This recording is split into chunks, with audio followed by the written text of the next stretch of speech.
Existe un abismo invisible que separa a dos tipos de seres humanos. No hablamos de riqueza, belleza o poder convencional.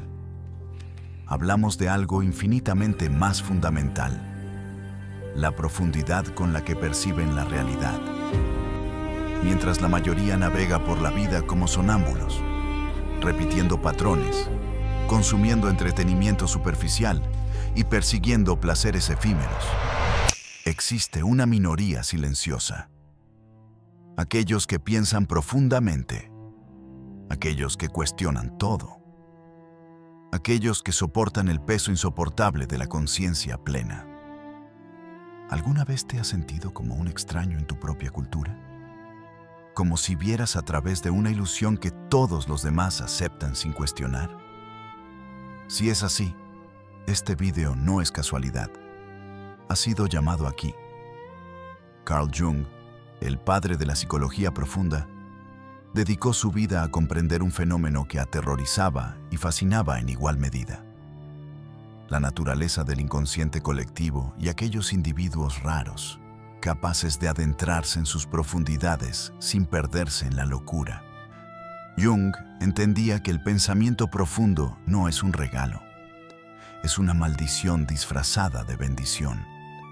Es la capacidad de ver patrones donde otros ven caos, de detectar mentiras donde otros encuentran consuelo, de sentir el peso existencial de cada decisión mientras el mundo duerme en la inconsciencia. El problema es devastador. Vivimos en una sociedad diseñada para la superficialidad. Las redes sociales recompensan lo inmediato. La educación formal premia la memorización sobre la reflexión. El entretenimiento nos distrae de las preguntas fundamentales. Y quienes se atreven a pensar profundamente son etiquetados como problemáticos, melancólicos o simplemente raros. Esta es la soledad del pensador profundo. Estás rodeado de gente pero completamente solo en tu comprensión del mundo. A lo largo de este vídeo, no vamos a celebrar la superficialidad ni a ofrecer soluciones fáciles. Vamos a descender juntos al territorio psicológico de los pensadores profundos. Exploraremos las 7 características fundamentales que definen su psicología, sus tormentos, sus dones y, lo más importante, cómo navegar esta existencia sin sucumbir a la desesperación o al aislamiento total. Esto no es autoayuda convencional. Es un mapa para aquellos que han sido maldecidos con ojos que ven demasiado. Prepárate, porque lo que estás a punto de descubrir sobre ti mismo puede ser tanto liberador como aterrador. Los pensadores profundos poseen una hipersensibilidad perceptual que funciona como un radar psicológico constantemente activo. Detectan microexpresiones faciales, inconsistencias en el lenguaje, patrones de comportamiento y corrientes emocionales subyacentes que la persona promedio simplemente no registra. No es paranoia, es percepción amplificada. Jung identificó esto como una función desarrollada del sentimiento introvertido, combinada con la intuición. El cerebro del pensador profundo no puede simplemente observar. Debe analizar, contextualizar y buscar significado en cada interacción. Desde una perspectiva neurológica, estas personas tienen una actividad incrementada en la corteza prefrontal y las áreas responsables de la empatía cognitiva. Pero aquí está el problema. Esta sensibilidad es como tener la piel psicológica sin protección. Todo toca directamente el nervio.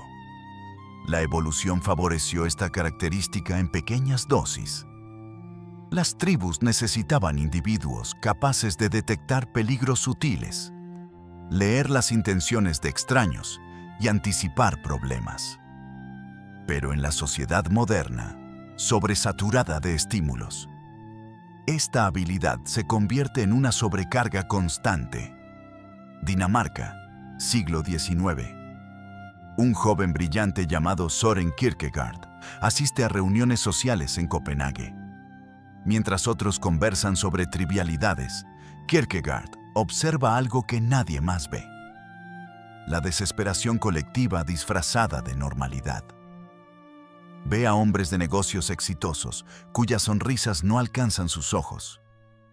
Escucha conversaciones superficiales que sirven únicamente para evitar el vacío interior.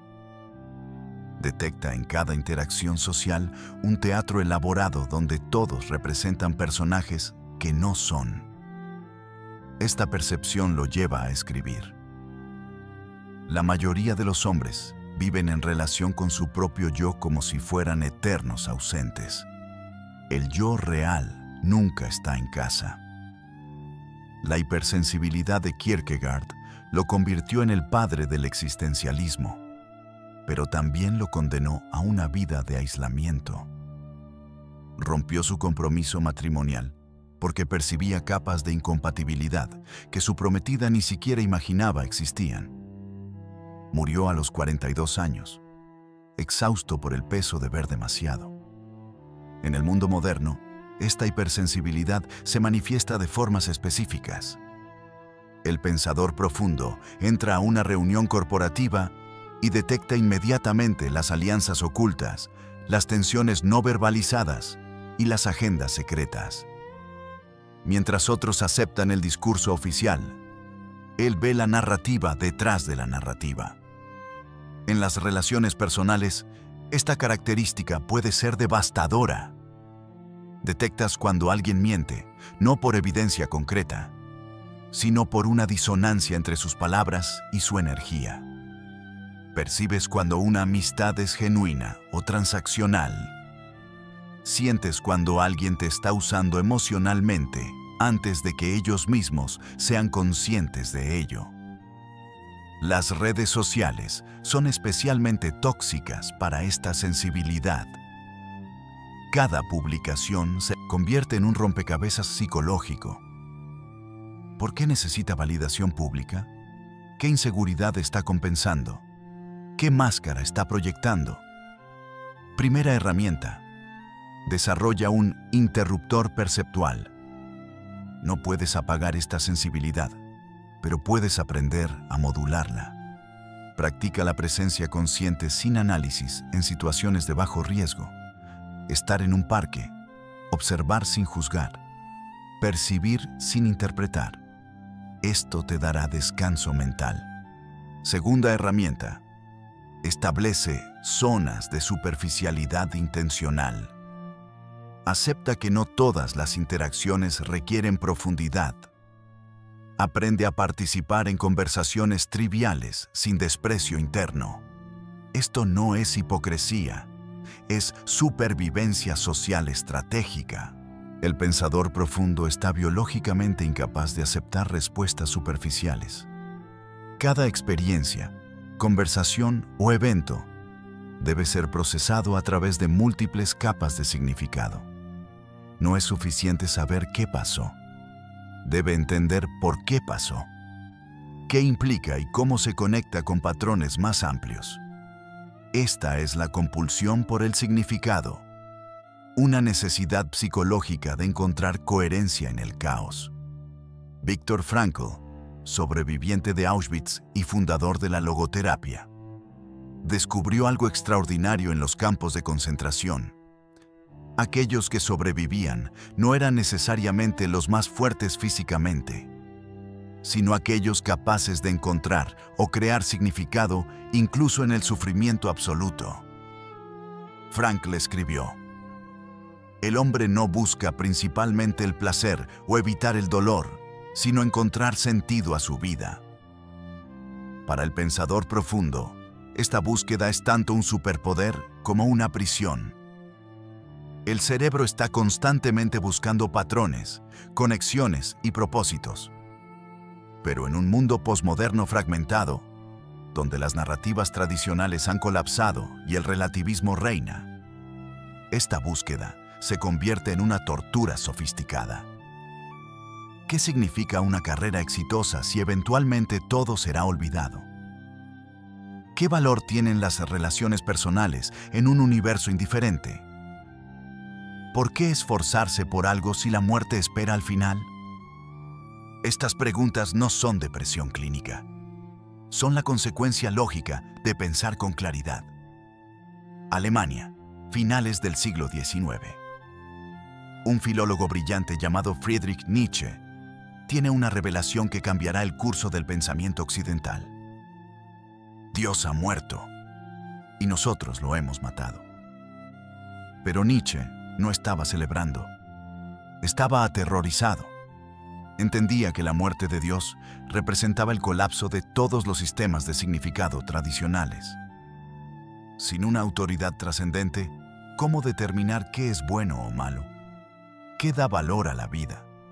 ¿Por qué levantarse de la cama cada mañana? Nietzsche pasó años buscando una respuesta. Su concepto del Übermensch, superhombre, no era una fantasía de poder, sino un intento desesperado de crear significado en ausencia de fundamentos absolutos. Propuso la voluntad de poder y el amor fati, amor al destino, como antídotos al nihilismo. Pero el peso de ver esta verdad sin consuelo lo destruyó. A los 44 años sufrió un colapso mental del que nunca se recuperó. Pasó sus últimos 11 años en un estado catatónico, cuidado por su madre y su hermana. Su última acción consciente antes del colapso: abrazar a un caballo que estaba siendo golpeado en las calles de Turín, llorando por el sufrimiento del animal. El hombre que vio más allá del velo del significado convencional fue finalmente aplastado por lo que encontró allí. En el siglo XXI, esta compulsión por el significado se manifiesta de formas particulares. El pensador profundo no puede disfrutar de una película sin analizar sus implicaciones filosóficas. No puede tener una conversación casual sin buscar subtextos. No puede simplemente relajarse, porque su mente está constantemente buscando patrones y propósitos. Esto crea problemas en múltiples áreas. En el trabajo, te frustras con tareas que consideras carentes de significado. ¿Por qué dedicar 40 horas semanales a aumentar las ganancias de accionistas que nunca conocerás? Mientras otros simplemente trabajan por el salario, tú necesitas propósito. En las relaciones, abrumas a tus parejas con preguntas profundas sobre la naturaleza del amor, el compromiso y la autenticidad. Mientras otros disfrutan del momento, tú cuestionas las fundaciones. Esto no es sabotaje consciente, es una necesidad psicológica de coherencia. En la era de la información, esta característica se intensifica. Cada artículo de noticias, cada estudio científico, cada teoría filosófica es otro hilo en una red infinita de significado que intentas tejer en tu mente. Pero la red nunca está completa. Primera herramienta: practica el nihilismo optimista. Acepta que el universo es indiferente, pero esto no elimina la posibilidad de crear tu propio significado localmente. Como dijo Camus, debemos imaginar a Sísifo feliz. El significado no necesita ser cósmico para ser valioso. Segunda herramienta: establece proyectos de significado. En lugar de buscar un propósito universal, crea propósitos específicos y limitados en el tiempo. Un proyecto de 6 meses, una meta concreta. Esto satisface la necesidad de significado sin la presión de encontrar la verdad absoluta. El pensador profundo experimenta una forma única de soledad que no se resuelve con compañía. Puedes estar en una habitación llena de gente y sentirte completamente aislado, porque nadie está operando en tu frecuencia de conciencia. No es arrogancia, es incompatibilidad fundamental de intereses y preocupaciones. Arthur Schopenhauer describió esto brillantemente con su metáfora de los puercoespines en invierno. Los puercoespines necesitan acercarse para obtener calor, pero sus púas los lastiman mutuamente. Deben encontrar la distancia precisa, lo suficientemente cerca para no morir de frío, pero lo suficientemente lejos para no herirse. Para el pensador profundo, esta distancia es aún más complicada, porque su temperatura psicológica es diferente. Las conversaciones que calientan a otros lo dejan frío. Las preocupaciones que ocupan a la mayoría le parecen irrelevantes. Desde la perspectiva de la psicología evolutiva, esto tiene sentido. Los humanos evolucionamos como animales sociales, pero dentro de grupos pequeños y cohesionados.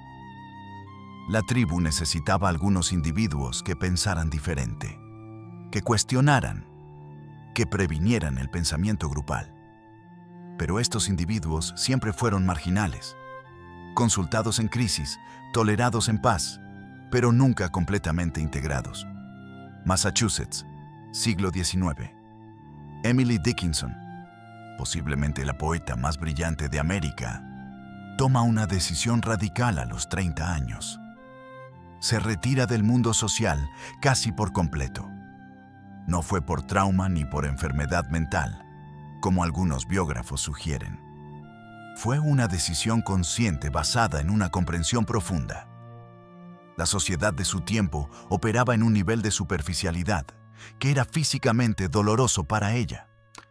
Dickinson escribió 1800 poemas, pero publicó menos de una docena durante su vida. No buscaba reconocimiento. Buscaba verdad y entendía que la verdad requería soledad. En sus cartas escribió: "El alma selecciona su propia sociedad, luego cierra las puertas". No era misantropía, era protección psicológica. Vivió los últimos 20 años de su vida casi sin salir de su habitación, vestida completamente de blanco, escribiendo obras maestras que el mundo descubriría solo después de su muerte. Mantenía algunas amistades profundas a través de correspondencia, relaciones que podían existir en el plano de las ideas sin las demandas superficiales de la interacción social convencional. Cuando murió en 1886, su hermana descubrió los poemas. El mundo finalmente recibió el regalo que Dickinson había creado en la absoluta soledad. En el mundo moderno, este aislamiento se intensifica por la ilusión de conexión que ofrecen las tecnologías digitales. Tienes 1000 amigos en Facebook, pero ninguno entiende realmente quién eres. Las conversaciones en redes sociales son performativas, diseñadas para proyectar una imagen más que para compartir verdad. El pensador profundo experimenta esto como una forma de tortura sofisticada. Estar constantemente conectado, pero radicalmente solo. En contextos laborales, te encuentras en reuniones interminables, discutiendo estrategias que te parecen fundamentalmente equivocadas. Pero no puedes decir nada sin ser etiquetado como negativo o no trabajar en equipo. Sonríes, asientes y mueres un poco por dentro. En reuniones sociales, escuchas conversaciones sobre series de televisión, chismes de celebridades o quejas superficiales sobre el tráfico. Intentas introducir temas de sustancia y ves ojos vidriosos. Aprendes a quedarte callado. Con el tiempo, desarrollas dos opciones igualmente insatisfactorias: aislamiento total o enmascaramiento constante. Ambas son exhaustivas. Primera herramienta: busca conexión asimétrica.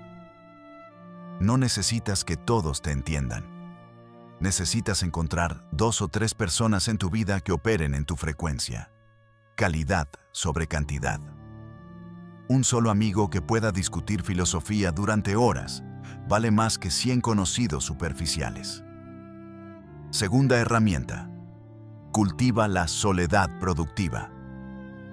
Redefine la soledad no como una carencia, sino como un espacio necesario para el trabajo profundo. Los pensadores más importantes de la historia fueron esencialmente solitarios: Spinoza, Wittgenstein, Tesla. No es un defecto, Es una condición necesaria para el pensamiento original. El pensador profundo posee una capacidad excepcional para anticipar consecuencias, evaluar opciones y considerar múltiples perspectivas. Pero esta capacidad se convierte en una trampa. Cada decisión se expande en un árbol infinito de posibilidades y la acción se vuelve imposible. No es indecisión por debilidad, es indecisión por claridad excesiva. Hamlet, el personaje shakespeariano, encarna perfectamente esta condición. Ser o no ser no es solo una pregunta sobre el suicidio, es el grito de un hombre paralizado por su propia inteligencia. Hamlet tiene evidencia de que su tío mató a su padre. Sabe lo que debe hacer, venganza. Pero su mente no puede simplemente actuar. Debe considerar, ¿y si la evidencia es falsa? ¿Y si el fantasma era un demonio? ¿Qué justifica moralmente el asesinato? ¿Cuáles son las consecuencias políticas? ¿Qué significa la venganza en un universo moralmente ambiguo? Mientras piensa, todos mueren. La tragedia de Hamlet no es que toma la decisión equivocada, es que piensa tanto que la decisión llega demasiado tarde. Desde la neurociencia, sabemos que la corteza prefrontal del pensador profundo está constantemente sobrecargada. Cada decisión activa innumerables circuitos neuronales, evaluando escenarios, recordando experiencias pasadas, proyectando futuros posibles. Es cognitivamente exhaustivo. Italia, Renacimiento.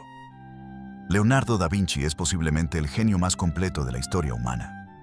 Pintor, escultor, ingeniero, anatomista, inventor, matemático. Pero aquí está el secreto oscuro de Leonardo. Completó muy pocas de sus obras. La Mona Lisa le tomó 4 años y nunca la consideró terminada. La estatua ecuestre del Duque de Milán nunca pasó de la fase de modelo de arcilla. Sus inventos más brillantes permanecieron como bocetos. Sus tratados científicos quedaron incompletos. ¿Por qué?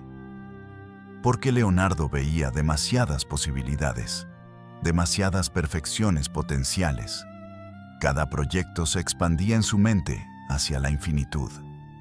Comenzaba a pintar un paisaje y se obsesionaba con la naturaleza de la luz. Diseñaba una máquina voladora y se distraía estudiando anatomía de aves. Sus cuadernos contienen más de 13.000 páginas de ideas, observaciones y bocetos. Pero la mayoría nunca se materializó en obras completadas. Murió en 1519, probablemente frustrado por todo lo que no logró terminar. Sin embargo, las pocas obras que completó cambiaron la civilización. En el mundo moderno, esta parálisis se intensifica por la abundancia de opciones. ¿Qué carrera seguir cuando puedes ver los pros y contras de cada una? ¿A qué ciudad mudarte cuando has investigado estadísticas de crimen, clima, oportunidades laborales y cultura de 30 ciudades diferentes? El pensador profundo crea hojas de cálculo para decisiones simples. Escribe listas de pros y contras que ocupan páginas. Consulta múltiples fuentes, lee reseñas, investiga alternativas. Y al final, está más confundido que al principio. En las relaciones, esto es particularmente destructivo. Conoces a alguien prometedor, pero tu mente inmediatamente proyecta: ¿cómo será esta persona en 10 años? ¿Son compatibles nuestros valores fundamentales? ¿Qué patrón de apego tiene? ¿Qué traumas infantiles podría estar cargando? La otra persona quiere conocerse naturalmente. Tú ya has corrido 50 simulaciones mentales de la relación. Primera herramienta: implementa la regla del 70%. Jeff Bezos usa este principio. Cuando tienes 70% de la información necesaria, decide. Esperar al 90% significa que llegaste tarde. El pensador profundo debe aceptar que la certeza total es imposible y la acción imperfecta es superior a la inacción perfecta. Segunda herramienta: Establece fechas límite artificiales. Si no pones un límite temporal, tu mente seguirá analizando indefinidamente. Decide. Tomaré esta decisión el viernes a las 5 p.m., no importa qué. Esto fuerza al cerebro a sintetizar en lugar de seguir expandiendo. Hasta aquí, hemos explorado los fundamentos psicológicos del pensador profundo. Hemos descubierto la hipersensibilidad perceptual, esa capacidad para detectar lo que otros no ven. Hemos entendido la compulsión por el significado, esa necesidad agonizante de encontrar propósito en un universo indiferente. Hemos reconocido el aislamiento social inevitable, el precio que se paga por operar en una frecuencia diferente de conciencia. Y hemos identificado la parálisis por análisis, cuando la claridad mental se convierte en un obstáculo para la acción. Estos son los pilares fundamentales, las características que definen al pensador profundo, para bien y para mal. Pero conocer estos patrones no es suficiente. No viniste aquí solo para comprender tu psicología. Viniste buscando algo más peligroso. ¿Cómo navegar esta existencia sin autodestruirte en el proceso? Lo que sigue no es para los débiles de espíritu. Las próximas leyes no son descriptivas, son prescriptivas. No explican cómo eres, explican cómo sobrevivir siendo quien eres. Estas son las estrategias que los pensadores profundos de la historia descubrieron, a menudo demasiado tarde. Los métodos para convertir tu maldición en arma, tu sensibilidad en fortaleza, tu aislamiento en santuario. Prepárate, porque lo que viene a continuación requiere coraje. El coraje de aceptar completamente quién eres en un mundo que te pide constantemente que seas menos. El pensador profundo no puede evitar el sufrimiento psicológico. Su sensibilidad garantiza que experimentará dolor emocional de forma más intensa y frecuente que la persona promedio. La pregunta no es cómo evitar el sufrimiento, sino cómo metabolizarlo en algo valioso. Esta es la alquimia del sufrimiento, la transmutación consciente del dolor en crecimiento. Jung decía, no existe conciencia sin dolor. El desarrollo psicológico requiere confrontar aspectos oscuros de nosotros mismos y del mundo. Este proceso es inherentemente doloroso. Pero aquí está la diferencia crucial. El sufrimiento sin procesamiento es simplemente trauma. El sufrimiento con procesamiento consciente es iniciación. Los antiguos misterios griegos entendían esto. Los iniciados eran sometidos a experiencias diseñadas para desintegrar su identidad anterior y forzar una reconstrucción a un nivel superior de conciencia. No era crueldad, era tecnología espiritual. El pensador profundo experimenta estas iniciaciones involuntariamente. Cada desilusión, cada traición, cada fracaso golpea más fuerte porque su sistema nervioso registra más. Pero esta intensidad también significa que el potencial de transformación es mayor. Rusia, 1849. Un joven escritor llamado Fyodor Dostoyevsky es arrestado por actividades políticas contra el zar. Es condenado a muerte por fusilamiento. Lo llevan a la plaza pública junto con otros condenados. Lo visten con un sudario blanco. Lo atan a un poste. El pelotón de fusilamiento se forma. Dostoyevsky tiene minutos para vivir. Ve el cielo, probablemente por última vez. Piensa en todo lo que no hizo, todo lo que no dijo. Experimenta una claridad absoluta sobre lo que realmente importa en la vida. Los soldados apuntan. Dostoyevsky cierra los ojos. Y entonces, una voz grita, ¡alto! Era una simulación ordenada por el zar. La sentencia verdadera era trabajos forzados en Siberia. Pero el zar quería quebrarlos psicológicamente primero. Dostoyevsky pasó 4 años en un campo de trabajos forzados en condiciones brutales. Pero algo extraordinario sucedió. En lugar de destruirlo, esta experiencia lo transformó. En Siberia, escribió: solo cuando estuve en la muerte comprendí que vivir es precioso, que cada minuto puede ser una eternidad de felicidad. Después de su liberación, escribió Crimen y Castigo, El Idiota, Los Hermanos Karamazov, obras que exploraban las profundidades más oscuras de la psique humana con una compasión que solo el sufrimiento extremo puede generar.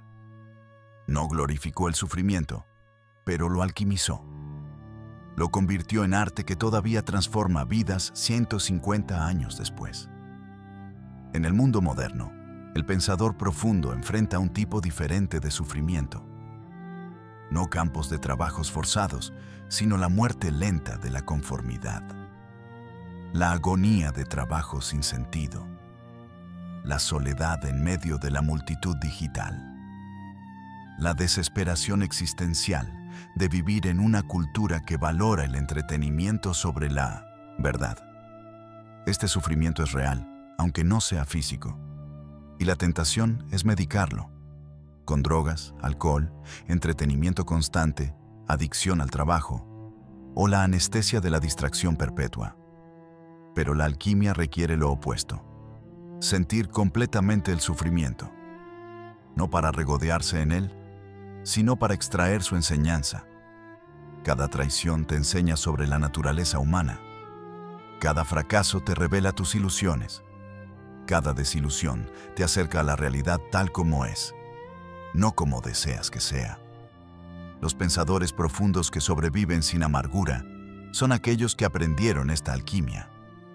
Primera herramienta: practica la journaling de procesamiento. Cuando experimentes sufrimiento intenso, no lo reprimas ni te distraigas. Escribe sobre él con brutal honestidad. Pregunta: ¿qué me está enseñando esto? ¿Qué ilusión se está desmoronando?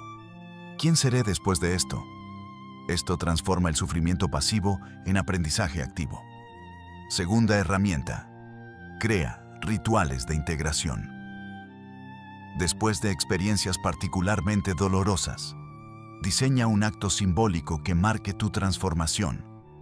Puede ser escribir una carta que nunca enviarás, quemar algo que representaba tu antigua identidad, o crear una obra de arte. Los rituales ayudan a la psique a procesar lo que la mente racional no puede. La diferencia entre soledad tóxica y soledad sagrada es intencionalidad. El aislamiento es algo que te sucede. La soledad sagrada es algo que creas conscientemente. Es la diferencia entre estar atrapado y estar en retiro. El pensador profundo debe aprender a convertir su inevitable aislamiento en un santuario para el trabajo profundo. Los místicos de todas las tradiciones entendieron esto.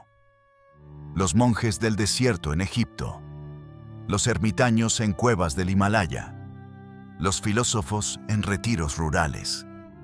No huían de la humanidad por odio, sino porque entendían que cierto tipo de trabajo interior requiere ausencia de distracción social. Henry David Thoreau escribió en Walden: me adentré en los bosques porque deseaba vivir deliberadamente, enfrentar solo los hechos esenciales de la vida. Desde la neurociencia, sabemos que el cerebro necesita periodos de baja estimulación para procesar información profundamente. La red neuronal, por defecto, activa cuando no estamos enfocados en tareas externas. Es donde ocurre la creatividad, la integración de conocimientos y el autoconocimiento. Pero esta red solo puede operar en ausencia de interrupción constante. Las redes sociales, las notificaciones, las demandas sociales perpetuas impiden que el cerebro entre en estos estados profundos. Francia, siglo XVI. Michel de Montaigne, a los 38 años, toma una decisión radical después de la muerte de su mejor amigo. Se retira de la vida pública. En su propiedad familiar construye, o más bien reconvierte, una torre. En el tercer piso crea una biblioteca circular. Hace inscribir citas de filósofos antiguos en las vigas del techo. Este será su santuario.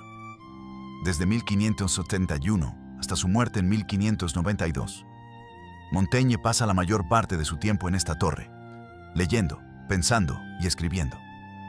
Aquí inventa un género literario completamente nuevo, el ensayo personal. Pero Montaigne no se convierte en un ermitaño amargado. Su soledad es generativa, no reactiva.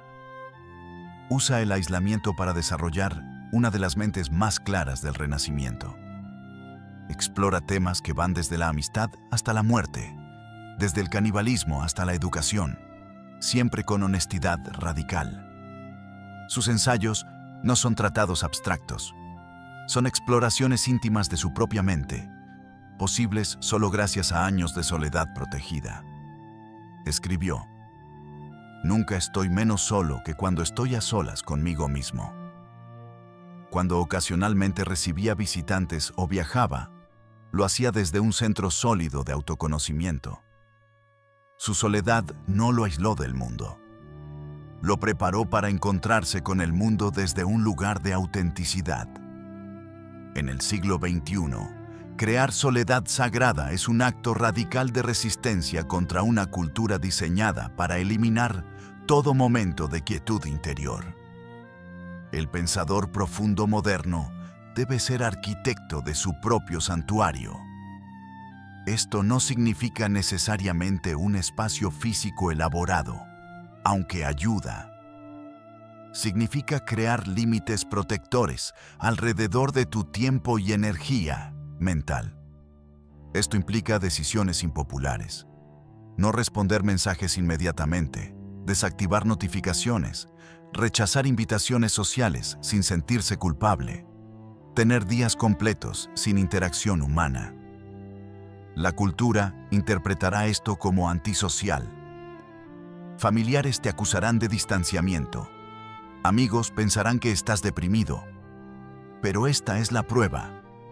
¿Puedes mantener tu santuario ante la presión social de estar constantemente disponible? En esta soledad sagrada, el trabajo real sucede.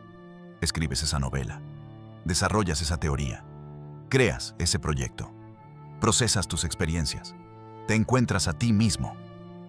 Primera herramienta: diseña tu arquitectura de soledad.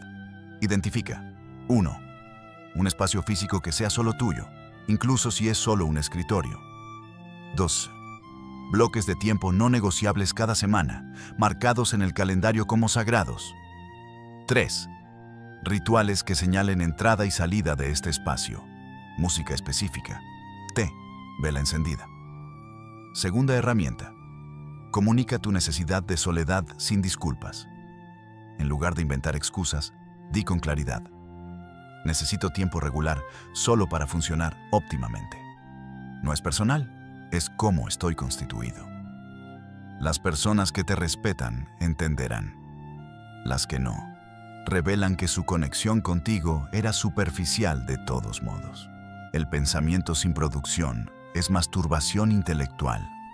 El pensador profundo puede perderse en laberintos mentales infinitos, cada idea generando 10 ideas más, hasta que está completamente desconectado de la realidad. La producción, crear algo tangible y compartible, es el ancla que te mantiene conectado al mundo material. Marx dijo algo profundo: los filósofos solo han interpretado el mundo de diversas formas. De lo que se trata es de transformarlo. El pensamiento puro puede convertirse en una forma de escape tan efectiva como cualquier droga. Es seductor porque el mundo de las ideas es perfecto, controlable, libre de la frustración de la realidad material. Pero Jung advirtió sobre el peligro de la inflación psicológica. Cuando uno se identifica demasiado con el reino arquetípico de las ideas y pierde conexión con la realidad concreta. Esto puede llevar a delirios de grandeza o, más comúnmente, a una sensación de superioridad intelectual vacía que no produce nada de valor para otros. La producción es lo que te mantiene honesto. Escribir un libro es más difícil que pensar sobre escribir un libro. Construir un negocio es más complejo que teorizar sobre modelos de negocio. Crear una obra de arte requiere confrontar limitaciones que el pensamiento puro no tiene. Y aquí está el secreto. Es en el acto de producción donde el pensamiento profundo se refina verdaderamente. La resistencia del material, las limitaciones del medio, la necesidad de comunicación clara. Todo esto fuerza claridad. Austria, principios del siglo XX. Ludwig Wittgenstein es posiblemente el filósofo más brillante del siglo. A los 29 años completa el Tractatus Logico Philosophicus, un libro que él cree ha resuelto todos los problemas fundamentales de la filosofía. Pero entonces hace algo extraordinario. Decide que la filosofía es inútil y se retira completamente del campo. Durante 6 años, Wittgenstein trabaja como maestro de escuela primaria en pueblos remotos de Austria. No está huyendo. Está buscando anclas en la realidad. Enseña a niños campesinos matemáticas y gramática. Diseña diccionarios pictóricos para ayudarles a aprender. Más tarde, trabaja como jardinero en un monasterio. Diseña y ayuda a construir una casa para su hermana, involucrándose obsesivamente en cada detalle arquitectónico. ¿Por qué lo hizo? Porque se dio cuenta de que el pensamiento abstracto sin conexión con la vida práctica se vuelve estéril. Eventualmente regresa a la filosofía, pero como un pensador completamente transformado. Su trabajo posterior, especialmente las investigaciones filosóficas, está enraizado en el lenguaje ordinario y la práctica cotidiana. No más abstracciones puras. Wittgenstein escribió: "No pienses, mira". Su producción posterior no fue solo escritura académica, sino un compromiso con cómo las ideas funcionan en la vida real. En el mundo moderno, el pensador profundo enfrenta una tentación particular. El Sonntagnes Instantes, consumo infinito de información sin producción correspondiente. Lees 100 libros sobre productividad, pero nunca produces nada. Escuchas innumerables podcasts sobre emprendimiento, pero nunca inicias un proyecto. Estudias teorías psicológicas profundas, pero nunca haces el trabajo interno real. Esto crea la ilusión de progreso. Te sientes como si estuvieras haciendo algo valioso porque tu mente está constantemente estimulada. Pero no hay output. No hay nada que puedas señalar y decir, esto existe porque yo lo creé. La producción no tiene que ser grandiosa. Puede ser escribir ensayos que nadie leerá inicialmente, crear proyectos de código que resuelven problemas pequeños, pintar aunque no seas artista, construir algo con tus manos, enseñar lo que sabes a otros, documentar tu pensamiento en público. Lo importante es el acto de materialización. Tomar algo de tu mundo interior y hacerlo existir en el mundo exterior. Esto tiene un beneficio psicológico profundo. Te mantiene humilde. La producción constantemente te muestra la brecha entre tu visión y tu ejecución. Esta brecha es frustrante, pero es precisamente lo que te mantiene creciendo. Primera herramienta. Implementa la regla del ratio 1.3. Por cada 3 horas de consumo de información, lectura, videos, podcasts, dedica al menos 1 hora a producción. Esto puede ser escribir, crear, construir, enseñar. Mantén este ratio religiosamente. Segunda herramienta. Practica el envío antes de la perfección. El pensador profundo tiende al perfeccionismo paralizante. Establece esta regla. Una vez que algo está 80% completo, lo publicas, compartes, envías. La mejora adicional puede venir después. Pero el hábito de completar y compartir es más importante que la perfección. Hemos recorrido juntos el territorio psicológico del pensador profundo. desde la hipersensibilidad que detecta lo invisible, pasando por la compulsión de encontrar significado donde no hay respuestas fáciles, enfrentando el inevitable aislamiento que viene con ver más que los otros. Hemos entendido la parálisis que genera el análisis excesivo, cuando la claridad se convierte en obstáculo. Y luego entramos en el territorio más peligroso, las estrategias de supervivencia. Aprendimos sobre la alquimia del sufrimiento, cómo transformar el dolor inevitable en sabiduría destilada. Exploramos el cultivo de la soledad sagrada, convirtiendo el aislamiento forzado en un santuario elegido. Y finalmente, descubrimos que la producción es el ancla que previene la deriva hacia la abstracción sin sustancia. Pero seamos absolutamente claros sobre algo. Esto no es una receta para la felicidad convencional. Si esperabas que al final de este vídeo encontrarías el secreto para ser como todos los demás, pero mejor, lamento decepcionarte. No existe ese secreto, porque no existe ese destino. El pensador profundo nunca será completamente normal. Nunca encontrará satisfacción total en las pequeñas conversaciones. Nunca dejará de ver las contradicciones que otros ignoran cómodamente. Nunca dejará de hacer preguntas que la mayoría considera mejor no formular. Esta es tu naturaleza. Puedes gestionarla, canalizarla, utilizarla productivamente. Pero no puedes apagarla sin destruir lo que eres fundamentalmente. Y aquí viene la parte que nadie más te dirá. Con esta conciencia viene responsabilidad. Si ves más, tienes la obligación de hacer algo con ese conocimiento. No para salvar al mundo. Ese es un complejo mesiánico que también debemos evitar, sino porque desperdiciar tu capacidad de comprensión profunda en quejas sin acción es una traición a tu propio potencial.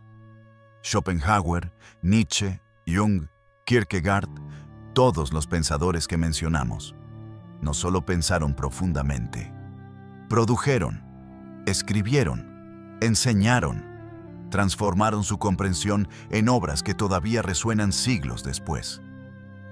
Tu producción no tiene que cambiar la civilización, pero tiene que existir. Porque sin ella, eres simplemente un pensador profundo desperdiciado. Así que te dejo con la pregunta más importante, la que solo tú puedes responder.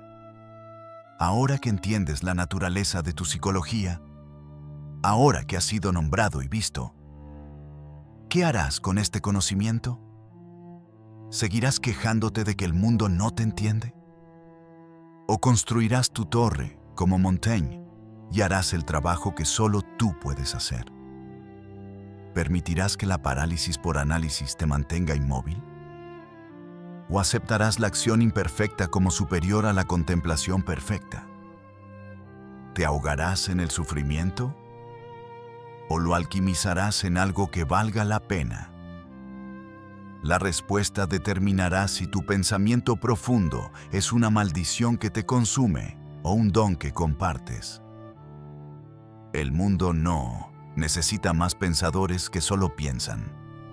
Necesita pensadores profundos que producen, que crean, que construyen, que transforman la conciencia en acción.